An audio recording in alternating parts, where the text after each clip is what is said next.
So uterus ని ఎన్ని విధాలుగా చూపించొచ్చా అని ఆలోచిస్తూ ఉంటే కొంతమంది ఎవరు నాకు కమెంట్ చేశారు, మేడం యూట్రస్ కట్ చేస్తే ఏముంటుంది, ఎన్ని లేయర్స్ ఉంటాయో ఒకసారి చూపించాను మేడం అన్నారు. సో ఇదేదో కొత్తగా ఉంది కదా, పోనీ యూట్రైన్ లేయర్స్ ఏంటో చూద్దాము అనేసి ఈ రోజు యూట్రస్ స్పెసిమెన్, ఈ రోజు హిస్టెక్టమీ చేసిన తర్వాత రిమూవ్ చేసిన స్పెసిమెన్ అనమాట ఇది. సో ఇది యూట్రస్ మీకు ఆల్రెడీ చాలా సార్లు నేను చూపించాను.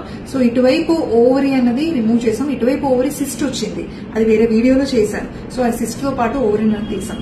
సో చూసారా పైన లేయర్ ఉన్నది చూడండి, దీన్ని యూట్రైన్ సిరోజా అని అంటారనమాట. ఒక్కొక్కసారి ఈ సిరోజా నుంచి ఫైబ్రాయిడ్స్ వస్తాయి, అంటే చిన్న చిన్న కాయలు లాంటివి వస్తాయి, దాన్ని సబ్ సిరోజల్ ఫైబ్రాయిడ్ అంటారు. సో ఆ సబ్ సిరోజల్ ఫైబ్రాయిడ్ వల్ల మనకి ఎటువంటి నష్టము ఉండదు, చక్కగా సబ్ సిరోజల్ ఫైబ్రాయిడ్ పైన ఉంటుంది. సో లోపల ఫర్టిలిటీ ప్రాబ్లమ్స్ కానీ, లోపల గర్భసంచి లోపల రిలేటెడ్ ప్రాబ్లమ్స్ కానీ ఏమీ రావన్నమాట. సో ఈ సిరోజాను కానీ మనం కట్ చేసినట్లయితే ఏమున్నదో చూద్దాం.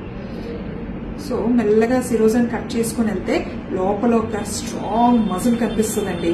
ఈ మజిలే బేబీ లోపల గ్రోత్ అవుతున్నట్టు ఎక్స్పాండ్ అవ్వడానికి, నార్మల్ డెలివరీ అప్పుడు పెయిన్స్ రావడానికి, కాంట్రాక్షన్స్ రావడానికి గల కారణం ఈ మజిలే.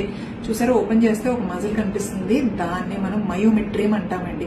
సో అది చాలా స్ట్రాంగ్ మజిల్. సో డెలివరీ టైంలోని పెయిన్స్ రావడానికి, బాగా కాంట్రాక్ట్ అవ్వడానికి ఈ మజిల్సే కారణం అనమాట. సో ఫస్ట్ లేయర్ సిరోజా అని తెలుసుకున్నాం, సెకండ్ లేయర్ మయోమెట్రియం మజిల్ అని తెలుసుకున్నాం. ఇంకా లాస్ట్ లేయర్ ఏంటో మొత్తంగా ఓపెన్ చేస్తే ఏముంటదా ఒకసారి చూద్దాం. ఆర్గన్స్ అన్నవి చాలా సస్పిషియస్ గా ఉంటాయి కదండి, ఒక్కొక్క layer by layer, layer by layer. చూసారా లోపల ఒక లేయర్ కనిపిస్తుందా, దీన్నే మనం ఎండోమెట్రియం అంటాం అన్నమాట. ప్రతి నెలసర్లు వచ్చినప్పుడు జనరల్ గానో కొంచెం బ్లీడ్ అవుతుంది, కొన్ని టిష్యూస్ అనో బయటకు వస్తాయి. సో అవన్నీ నథింగ్ బట్ దిస్ ఎండోమెట్రియం అనమాట. సో ఎవ్రీ మంత్ ఇది షెడ్ అవుతుంది, అదే మెన్సెస్ అని అంటాం అనమాట.